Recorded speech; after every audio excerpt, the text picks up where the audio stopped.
This conference Yeah, will now so be recorded. please unmute yourself and just tell me your name and currently what you're doing. Yeah, I am Rafi. Currently, I am searching for job.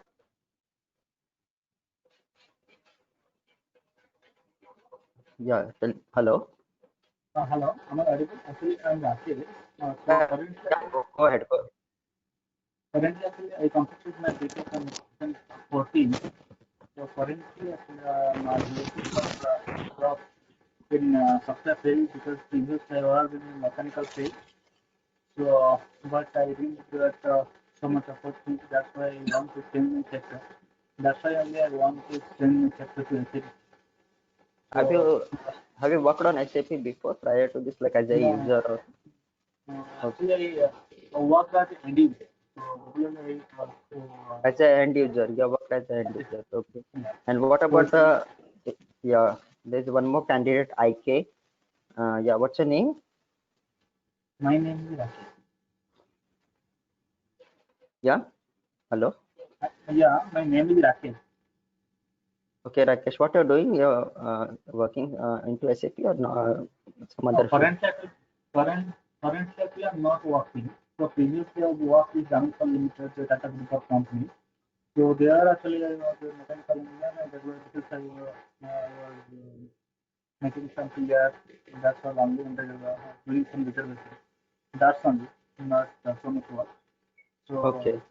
currently, I'm Okay, so changing. total how many years of experience? Total how So, many years of experience you have before? almost 4 years. 4 years. Okay, Mm. fine. No problem. Now this, if you see this training is for anybody who is interested to learn SAP MM, and it's not necessary that you should have experience into SAP. Even a person who is is a person who is a fresher, he also can learn SAP because SAP is comparatively much easier compared to other softwares. We going into some coding or programming, you have to spend a lot of time understanding the thing first, and then once you have become proficient in that, you can start using. But when it comes to SAP, it's simple. It's a very huge, but it's a big ocean. But initially you should start with few basic standard processes and basic configurations, and slowly you can keep on learning other things which are relevant to the business. Can you see my screen there? Or both Yeah, of you? Okay. So now just mute yourself. We'll start with the training presentation.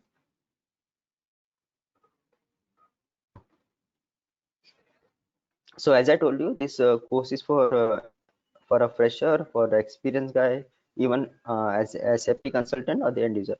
Now, fresher means the person who is just college pass out and he wants to get into SAP because of this there's a lot of scope in SAP. There are a lot of jobs available in the SAP market.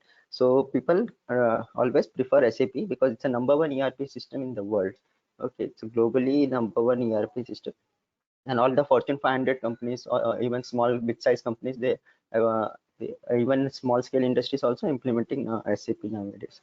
Next is for experienced guy. Now experienced guy means the person who is not into SAP but he's experienced into some other domain, and he's not working into SAP system, but maybe his company is implementing SAP, so he wants to get into that, or they are going to give him extra responsibility of working into SAP, or he's planning to change his career and get into another company where SAP is there. So what happens when he's having an experience already? He's having a domain experience of a particular domain. And if he's having a SAP over and above that, then he's having an edge into the job market. Next is SAP consultant. SAP consultants, why they want to learn SAP MM? Because what happens is not necessary that one person, if he knows more than one module, then obviously he's having an edge compared to other consultants. Because what happens now, suppose the person he knows SD module, sales and distribution. Now if we planning to learn MM module also, or maybe there's a person who is into coding. SAP programming language is a ABAP language. He's doing programming. He's doing the coding activities, but that becomes more monotonous. And then he after a few years, this the scope which functional consultant has comparatively the technical programmer has a less scope, so he plans to switch into module. So it's that way they also learn There's another is a end user. End user is the person who is actually sitting and doing the transaction into SAP. The different transactions are there. His job is to go and do the processes. As per the processes, he has to do the transaction by inputting the data into that particular field. Now we have three segments of SAP. One is your business scenarios. Uh, as a fresher, used to should know the business scenarios. Your experienced person should know the experience. Basically, everybody should know the business scenarios. So in the training, we are going to teach you. First part is the business scenarios. Then comes your end user transactions. Again, all the person who is learning SAP should know the end user transactions. So basically, end user transaction is nothing but your business scenarios, how to adapt that business scenarios into SAP. So suppose you are doing a procurement business scenario is your purchase. So that purchase has a particular transaction into SAP. So how to do the transaction into SAP, that will be taught in the end user transactions. And coming to third part is your configuration. So configuration is something actually the business scenarios may have some logic, okay, and there are some requirements, which is that requirement has to be met in SAP. There are one thing is called standard processes, which is standard across the globe for all the companies. Then there are something called as specific requirements of the business. All these requirements are which are specific to business, and the standard processes has to be configured into SAP. So and that configuration part is handled by this third segment, which is a configurations. So as a fresher, he has to know the configuration, but experienced guy also should know. SAP consultants should also know. But when it comes to end user, that is not relevant to the end user configuration. If he doesn't know, then also he can get the job, because that is a backend activity. Okay, but now in the training, we are going to teach you all the three things: business scenarios, end user transactions, configurations. Apart from that, we will also teach you the functional specification. Now, what is this functional specification? Is actually something like, as I told you, there are some standard processes. Apart from that, there are some specific requirement of the business which is not available in the standard. Okay, so that is all customization. You customize the SAP as per the requirement of the specific requirement of the business. Okay, suppose you want a particular report. For example, you want a new report which is not available into SAP, then that report we have to develop into SAP using the customization.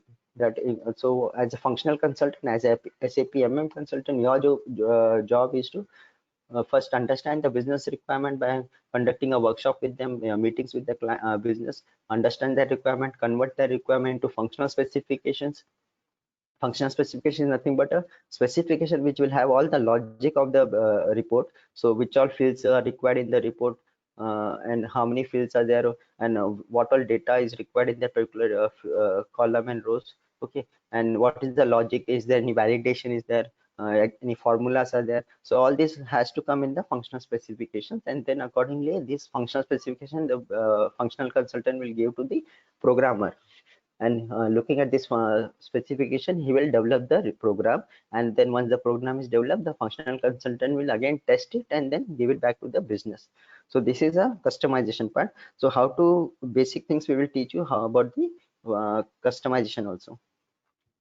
So as I told you, anybody who is interested to learn SAP he can attend this course. SAP functional consultants in the other modules, as I told you, there is SD module, CRM, FIC, who want to understand the module. What is P2P? P2P is a procure to pay cycle. Because of that, a lot of cross customization or integrations are there. Okay, every SAP, every module is integrated with each other. So as a functional concern, you should know how to do the integration with SAP other modules plus non-SAP models also, because in a company there is not necessarily that they are implementing only one SAP system. There may be other systems also which are non-SAP systems. There are .NET systems are there, or other maybe the Tally or some other third-party application would be used by the business. So you should know how to integrate that with SAP. So what happens is functional consultants also try to learn different modules when it comes to integration. So as I told you, end users of SAP who want to learn SAP MM transactions, they also can attend the course. Freshers who want to get into SAP functional modules, there are warehouse managers, procurement managers, other folks who want to get into IT as a functional consultant. Then there are ABAPers, as I told you, they are the ABAPers means the programmer. They want to move into functional modules because of the better scope. They also can attend this course. So basically, anybody who is interested, they can learn. There is no hard and fast rule that there is no prerequisite saying that you should have some knowledge. If you have a procurement knowledge is well and good. You will be able to understand the things much faster. But then that will be taken care. Even if you don't know anything, will be taken care in the training.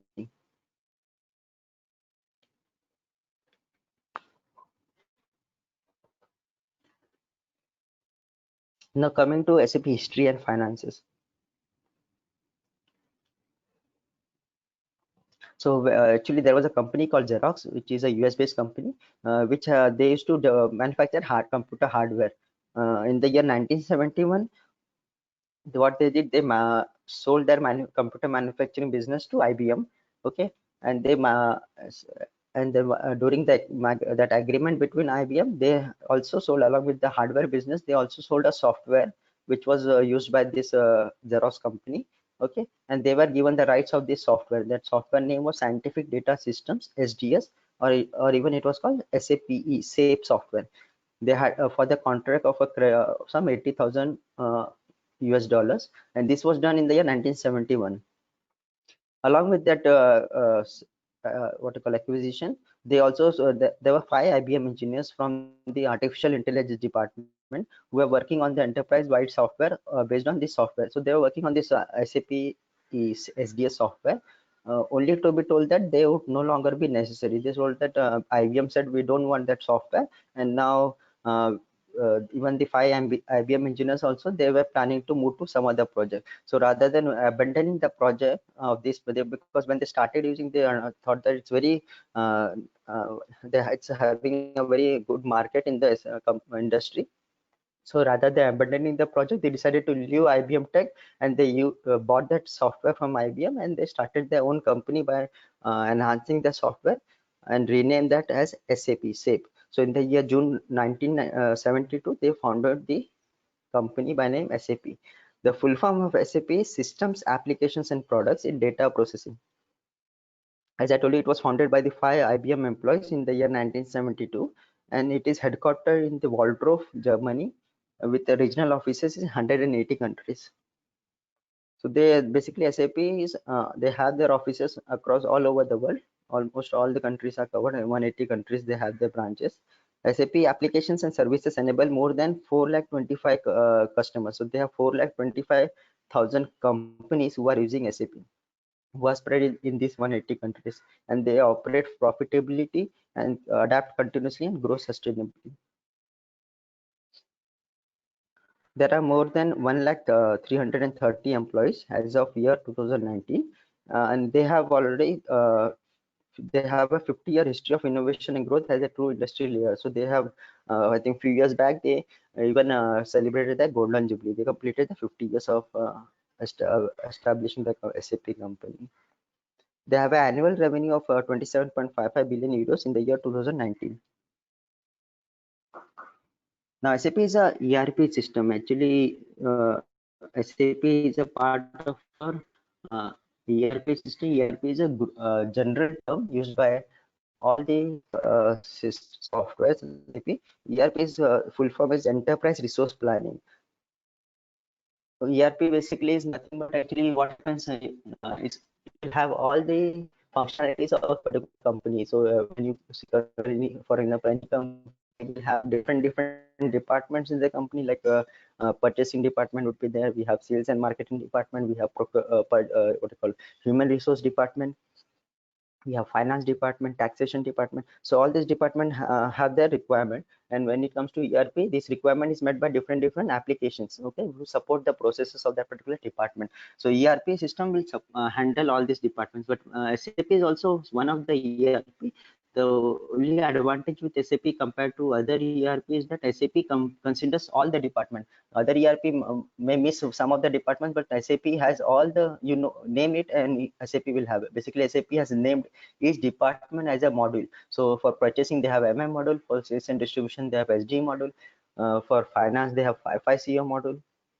For human resource, they have HR module.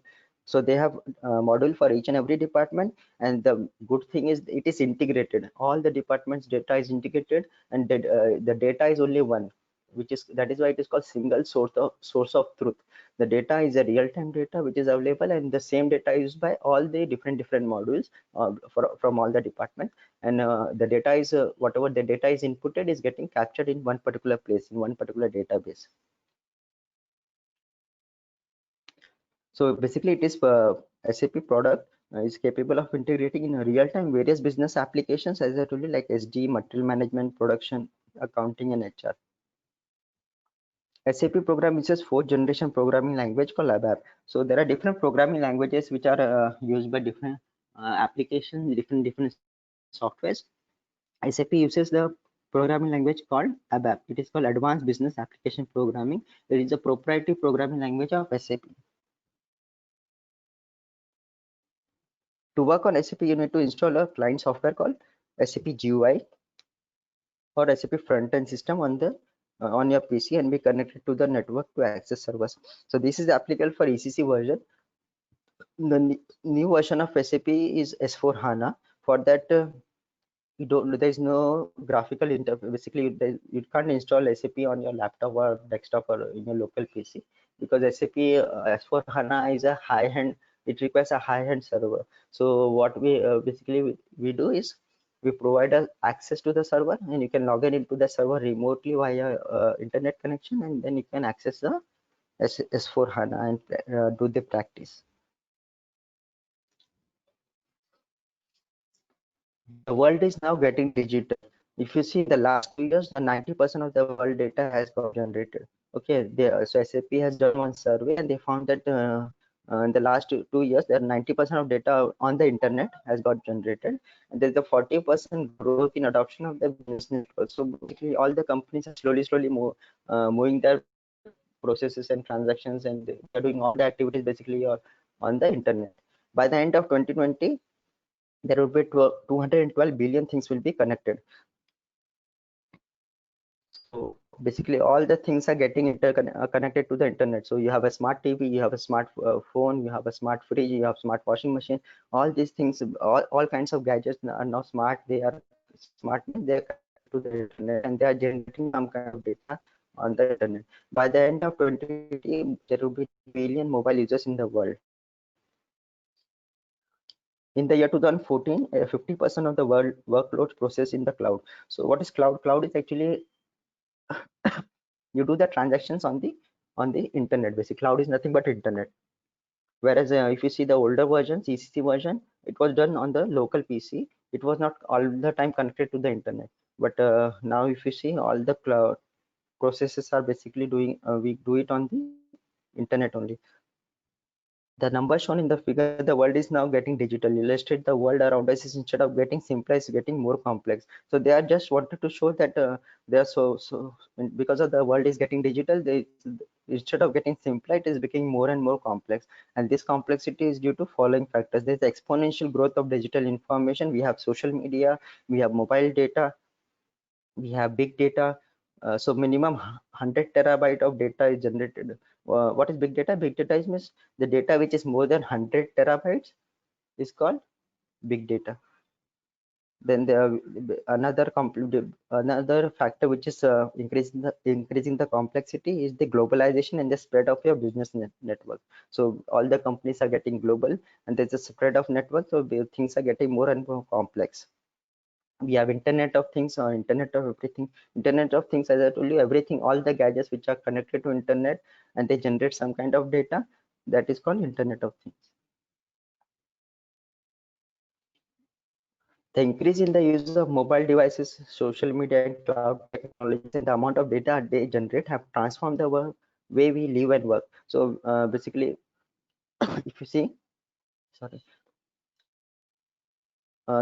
all this has become, there are so much things, everything is we do, the way we work and everything is basically interconnected. Most of the things we do it now on the internet. This has also led to unprecedented and crippling form complexity that suffocates the innovation. So things are, instead of getting simpler, it is getting more and more complex, and because of that the innovation is it is suffocating the innovation. The world may be getting smarter, but it is not getting any easier. We have a massive consumerization of IT, means online purchases. We nowadays we do all kinds of online purchasing via your online transactions via Amazon. We have Flipkart. So all these online transactions we have banking transactions online. You're completing all the online applications have become a commonplace. So basically most of the things we do it is online only. Think about how much data you are creating today. So basically whenever anybody is going online, they create some kind of data, and this data maybe it maybe not be relevant to a particular organization.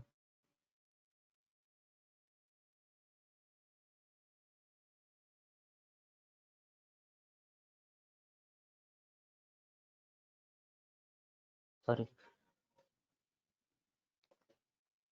So this data whatever is getting generated on the internet, it may be not relevant to every each and every organization. But what SAP is saying, to get the relevant data from the on the internet, if you implement SAP S4 HANA, then you can easily integrate this data to your core business processes. This is what is said by SAP. So we'll see how exactly it is happening in the next slide. Now data is valuable and is often referred to as new oil. So previously the oil was the most important thing in the world. Now oil is replaced by data. Data is becoming more and more valuable nowadays.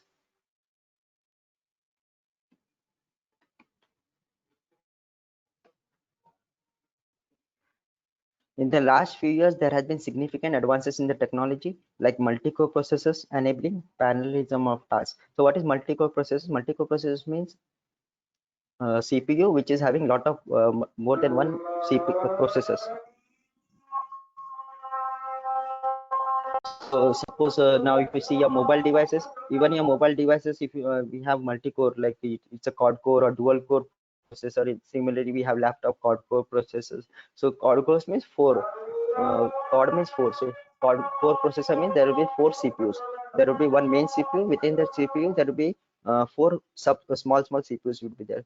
Okay, and how exactly it works is like whenever you're doing when it comes to SAP, if I take the example of SAP, you are doing a transaction of purchase order creation. When you do any transaction in this user interface, in the background there are millions of lines of codes which are getting executed. Okay, they are getting compiled. So what SAP, when we have multi-core processes, this program is divided into subsets. So and each subset will be assigned to each core. Suppose we have four CPUs, quad core processor, there will be four CPUs. Each CPU will be assigned one particular subset, and each CPU will execute this program. And in the end, they will what will happen? It will get compiled, and this compiled data will be given to the user input as an output.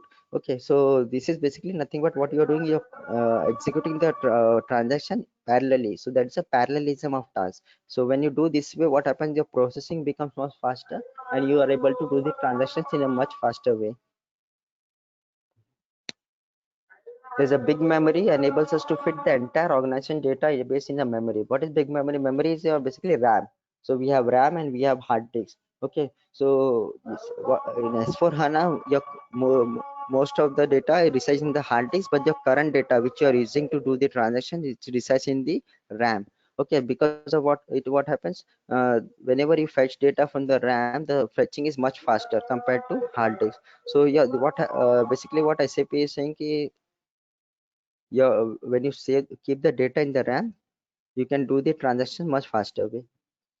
Advances in the design of the onboard cache means the data can pass between memory and CPU easily. So whenever is data is residing in the CPU or the hard disk, it has to go to the CPU to process it. The processing is taken care by the CPU. Okay, so there's a cable which is called cache. The data has to pass from this cache. Okay, so there is an advance in the design of the onboard cache, means the data can pass much faster in a rapid way.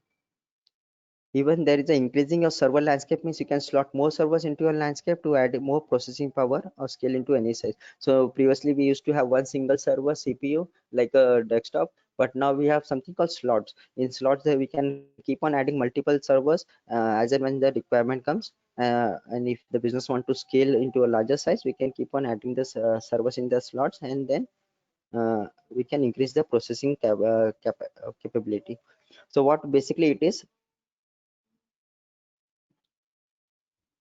what we are trying to say is these advances in the technology, there's a huge lot of advances in the technology which is creating, there's a lot of hardware capacity available. But what SAP older versions, they were not able to exploit this hardware capacity. So what SAP rewrote its business applications to exploit the new hardware fully. So what they did, instead they rewrote the entire applications so that they can exploit the hardware capacity fully. And SAP worked closely with the leading hardware partners to who shared the product blueprints of this new CPU architecture. So SAP knew how to write. So what they did, they had a collaboration with the hardware partners, and they got the blueprint of that hardware, and accordingly they rewrote the entire application of the SAP. So they rewrote, the ECC version was rewritten, and they came up with a new software which was called SAP S4 HANA. And this S4 HANA is able to utilize this advances in the technologies like multi-core processors. It can utilize a big memory, it can utilize a onboard cache which is much faster. They can utilize this servers which you are in the new landscape, which you can, which will basically add a more processing power to the company, and they can scale up to any size. Time to rebuild the business suit for the digital world. Now we'll see how the SAP evolved. Okay, SAP started,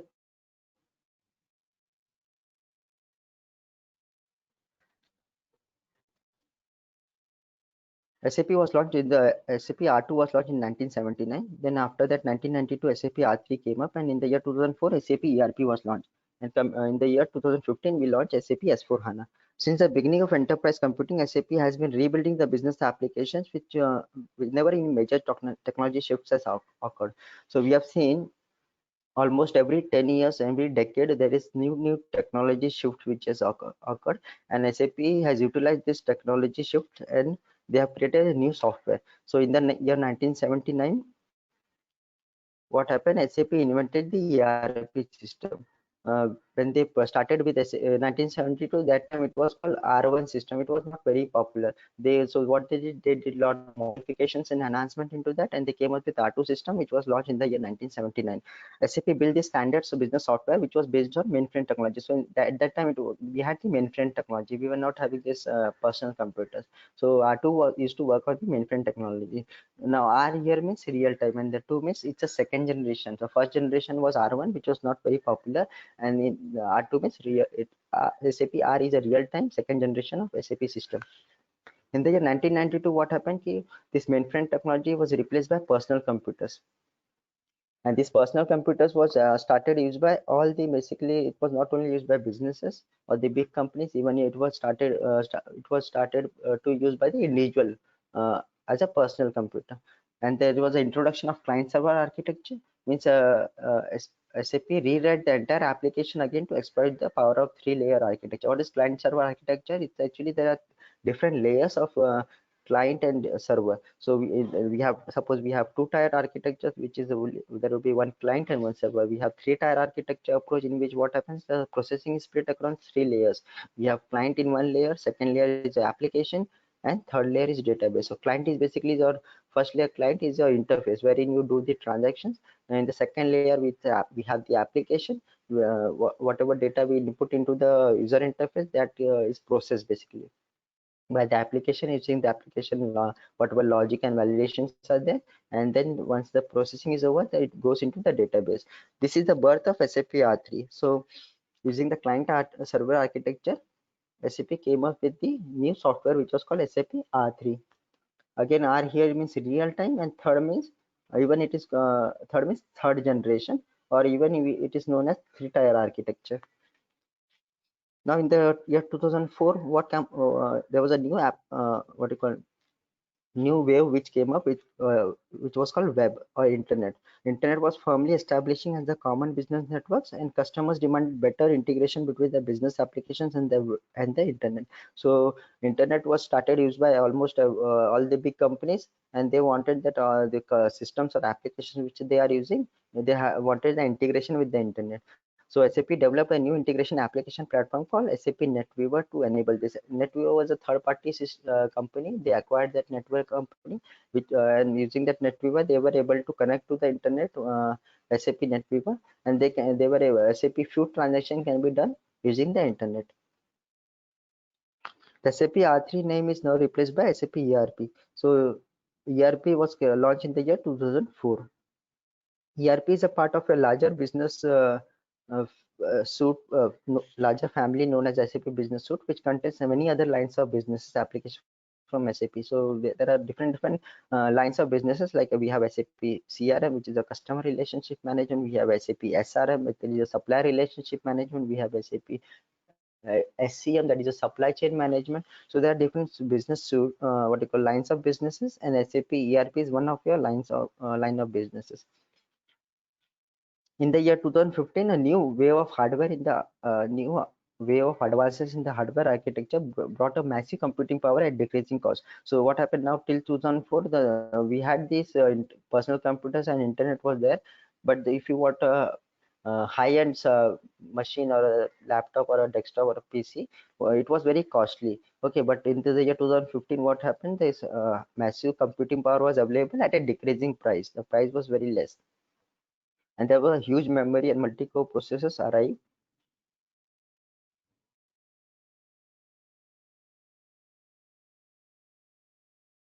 We had the huge memory and multi-core processors which were offering massive computing power at a low cost.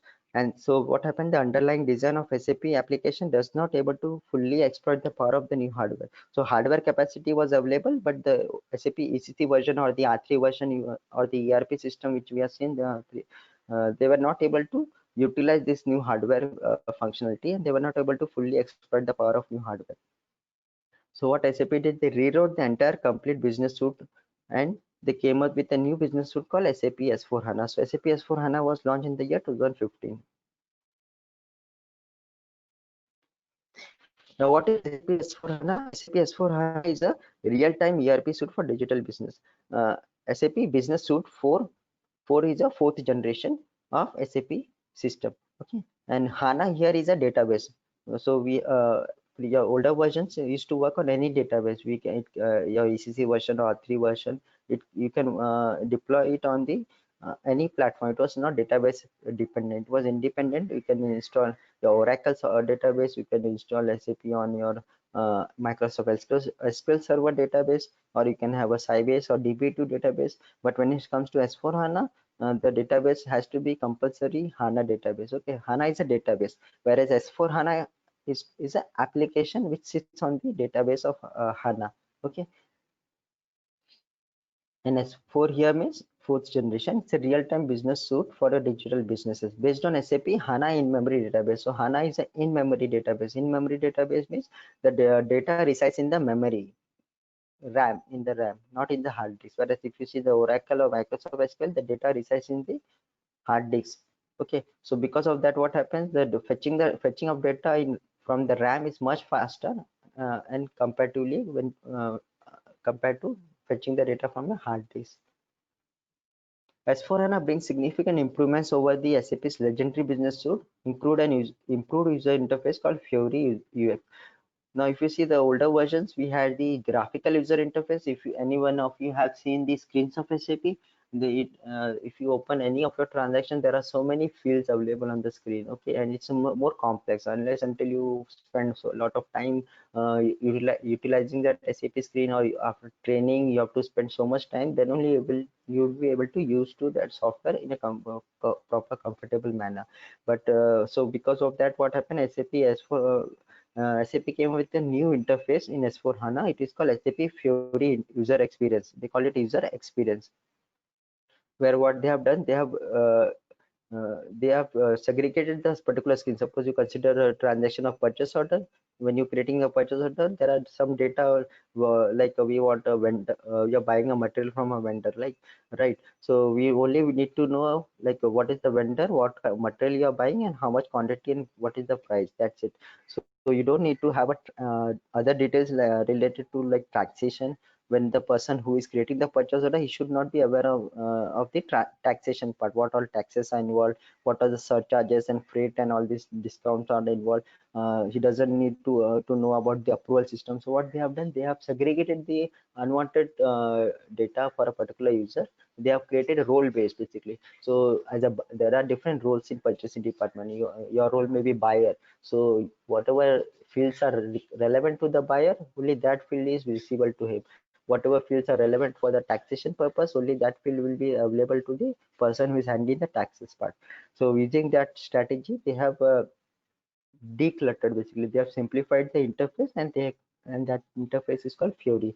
Another important thing is Fiori is a system interface which works on the internet. So you can directly go on the internet and do the transactions. When it comes to older graphical interface, older versions, the application, we cannot directly go on the Chrome browser or a Internet Explorer and start doing the purchase order creation. So Fiori, with this we can, it is an we can enable it. SAP has enabled to do the transactions on the internet or via Fiori, and it is much simpler. Anyone who knows to use the Chrome or the Internet Explorer, they can start using Fiori also. And they have updated the data model. So and comprehensive, they have basically the in the previous next slides we'll see the data structures are very complex when it comes to your older versions. In S4HANA, the data structure, they have updated that and they have simplified the data structures. They have come up with comprehensive embedded analytics. So what is embedded analytics? When you're creating a purchase order, there will be a on the side panel only, you will be able to see a lot of reporting tools and via graphs and all that, and it will help you to create the purchase order.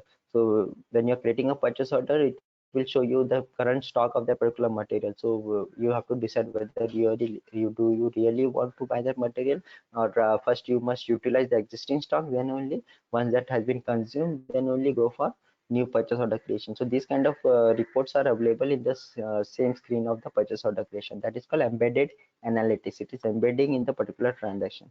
Then they have even come up with machine learning capabilities and artificial intelligence. So all these things are inbuilt into S4 HANA. SAP S4 HANA covers all the day-to-day processes of an enterprise. For example, order to cash. So order to cash is a SD module, procure to pay is a MM module, plan to product is a production planning, PP module, and request to server services. So these are different modules which are the core modules of SAP, and it is integrated from other lines of business as well. So apart from your core models, there are some industry solutions like we have IS industry solution, IS oil, we have industry solution IS retail. So these are called industry solutions which cater to a specific requirement of the industry.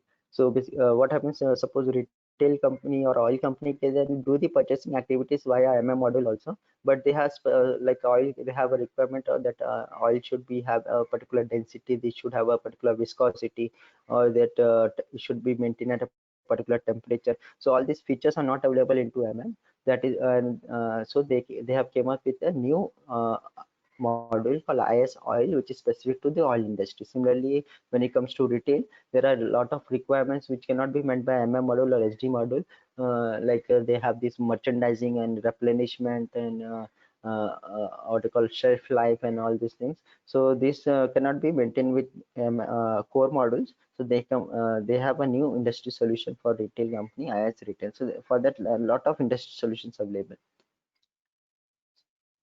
Okay, so what S4 HANA has done, apart from your core modules, they have integrated from industry solutions also. They have taken few portions from IS oil, IS retail, and a lot of other industry solutions into S4 HANA itself. And they have also integrated few portions of other business suite of products. So they have even taken some things from SAP SRM. It's another module.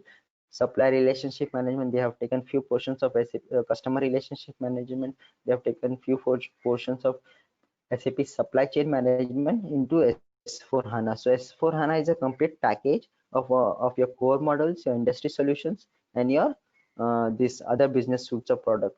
Okay, and this package is which, and apart from that, they have also packaged the HANA database on top of it. Okay, so this entire package is called S4 HANA.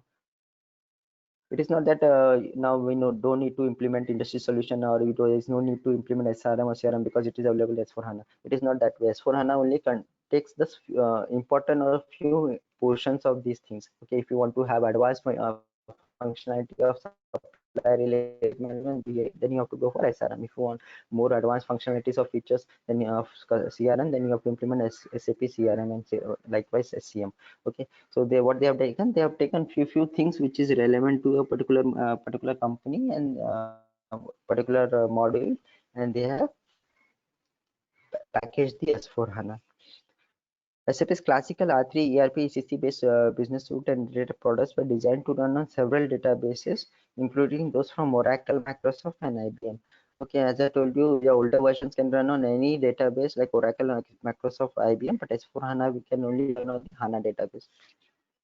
Now we have seen what is SAP S4 HANA. Now what business problem does SAP S4 HANA solve?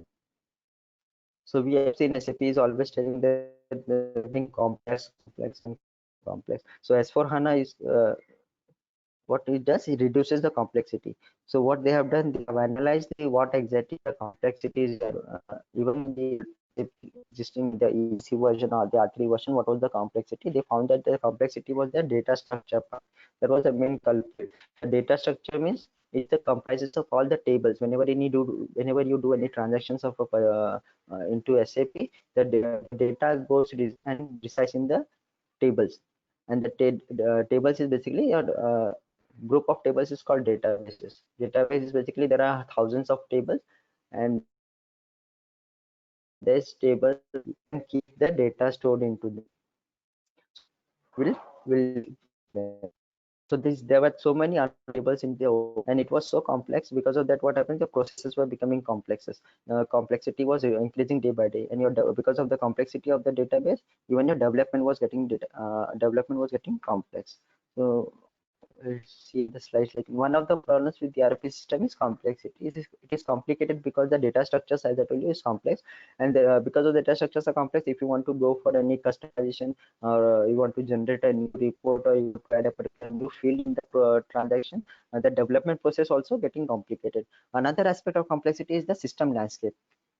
So there's another problem is the landscape was complex. Why the landscape has become so huge? For example, if you take an example, a big company like GE, which is General Electrical, or Apple, the landscape of the system is so huge. There are various systems which are used by these big companies. They have the ERP system, they have the CRM system, they use a CM system, SRM system, then they have the analytical reporting modules like BI, BW system. Then there, apart from SAP system, they are also implemented non-SAP systems like Tally, or another third-party applications. Then reporting tools and analytical tools are there. So probably there are hundreds of systems which they are used by the business users. Okay, and into the production. Now what is production? Actually the production is a server which is the which is has the live database. So business users always work on the production server. Apart from production server, there are two more servers into SAP. When it comes to SAP, we have three servers. One is the production server, then is the quality, and the development server. So development basically is a server which is used by the consultant. As a SAP consultant, you will be working on the development server, wherein you will do all the configurations, uh, all your testing and training, and all your research and development work will be done by in the development server. Okay, and after once all your configuration and implementation project is over, this will be moved to the quality server. Quality server is the server wherein you will do the testing. So the consultant will do one round of testing, and then they will call the business user to do the second round of testing. So that when the business user comes, that is called user acceptance test. So the business has given some requirement, you do the development in the development server and move into quality, and let the business user test. So they will just check whether whatever the requirement they have given is fulfilled or not as per the requirement, and they will do the testing, and that is done in the quality server. Once they have accepted that it is as per the requirement, and they will do the sign off of this UAT document, then the things will be moved to the production server, which is called live. The things will be moved into production, means your system is live now. So there are three systems. So as I told you, whenever the big companies are there, are hundreds of systems which are used in the production. And suppose imagine how many systems in development. So there are so many other systems which are in development. There would be few systems which are in quality. So maintaining those systems is an expensive, because what happens to maintaining, there are resources are required. We should have a consultant. Should have testers, and there are a lot of resources which is required and becomes expensive. So suppose GE, General Electric global company, the one that is listed on the Nasdaq or the New York Stock Exchange, they want to generate a report for their earnings. So say they have made $100 billion this year. Okay, so there are different entities of GE. Suppose GE is a group company called GE Global. Under the group company, they have different sub companies. They have the GE Aviation, we have GE Capital, GE Digital, GE Healthcare, GE Lighting, GE Power, etc. So suppose the combined earnings is $100 billion. So imagine the complexity of trying to consolidate the data from these 10,000 systems. So there are so many companies. Each company is using hundred of systems in their production, and when you want to generate a report by the group company, they has to consolidate the data from each and every company, and from each company they have to compile the data from the 100 systems. Again, from GE Aviation, they'll compile what you call consolidate the data. They will consolidate the data from the GE Capital, from GE Digital. For each and every company, they will consolidate the data just to create a single report. So because they are listed into it's GE Global is a listed company, they need to have a statutory reports like profit and loss statement. They need to generate a balance sheet. So all these things, to generate this data, they need to consolidate the data from so many systems. So isn't that crazy? Like, to generate simple data report, they need to get the data from so many hundreds and thousands of systems, which is like making the things more and complex. Okay, so this is what is called complexity. So the data structure is complex, your development is complex, your landscape, as I told you, there are so many systems landscape, means there are so many servers, and in each servers you have called development, you have production, you have quality, and each server has their own hundred of systems which is there in the landscape, which is making the thing complex. And because of that, what happens with so many systems are that to consolidate the data is getting taking so much time. So basically, this is all these things are increasing the complexity, and this is where SAP comes in, S4 HANA comes into picture. It will reduce this complexity, and how it is going to reduce, we will see in the next slides. SAP S4 HANA and its key features. So in the middle, if you see, these are the SAP S4 HANA core modules are there. It's a procure to pay is a what you call module. We have plan to product is a PP model. We have order to cash, that is a uh, SD module. So, and finance and human. So these are basically all your core modules. And SAP S4 is not a single product, so it consists of many applications or modules.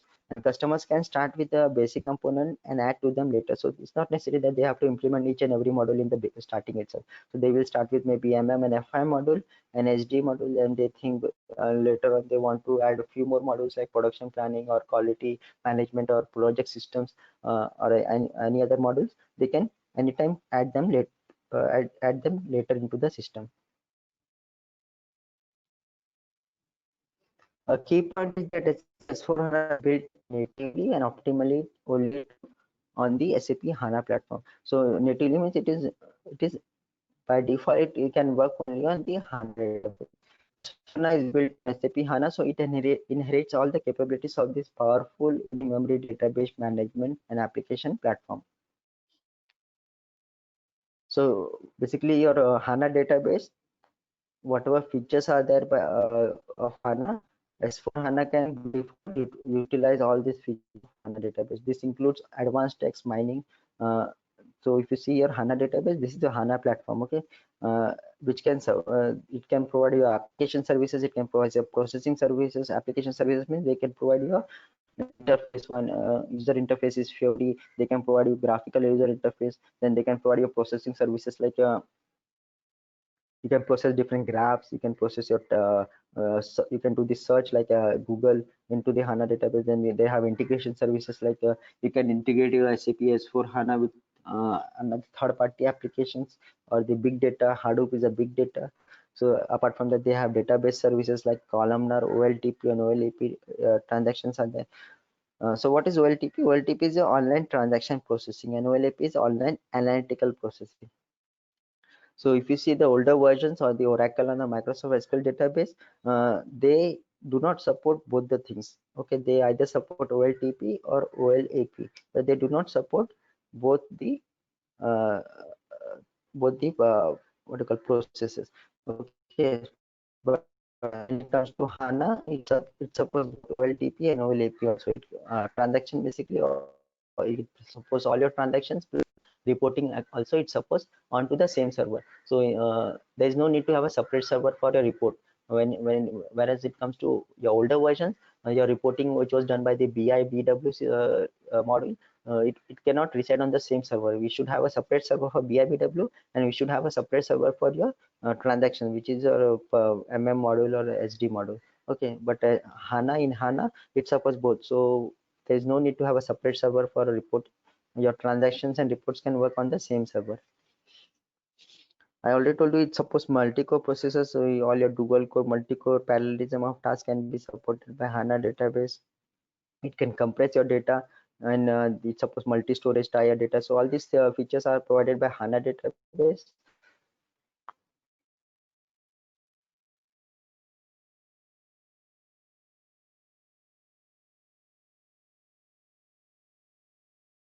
And all these features of HANA can be utilized by S4 HANA, because S4 HANA is a application which you sits on the HANA database, and it can utilize all these functionalities of HANA database.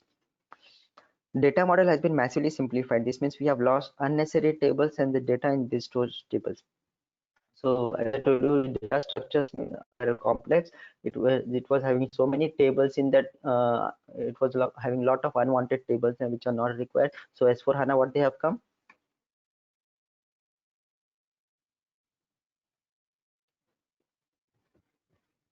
they have removed the unwanted tables in order to shrink the database footprint dramatically and simplify the application design and extensibility. So they have shrunk the database. When you remove the unwanted tables, what happens? Your size of the database is reduced. Okay, so they have a simplified data model. So at the center of SAP S4HANA suite is S4HANA Enterprise Management, which has been built by simplifying ERP solutions. So as what S4HANA has done, they have simplified the ERP solution. They have integrated the few portions of SAP SRM, CRM, SCM into the core.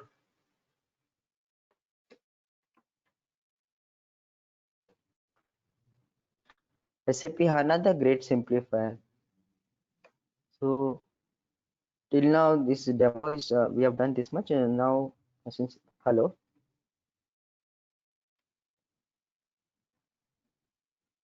You please stop the recording?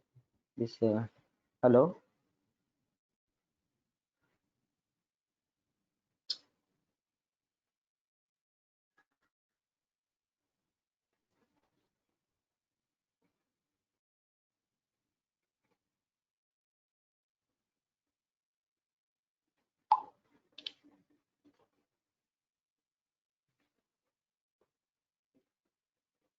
We are finished with the demo, and just we'll provide you the recordings. You go through the recordings and think about it, whether you want to enroll or not, and then get back to Ayub. Thank you.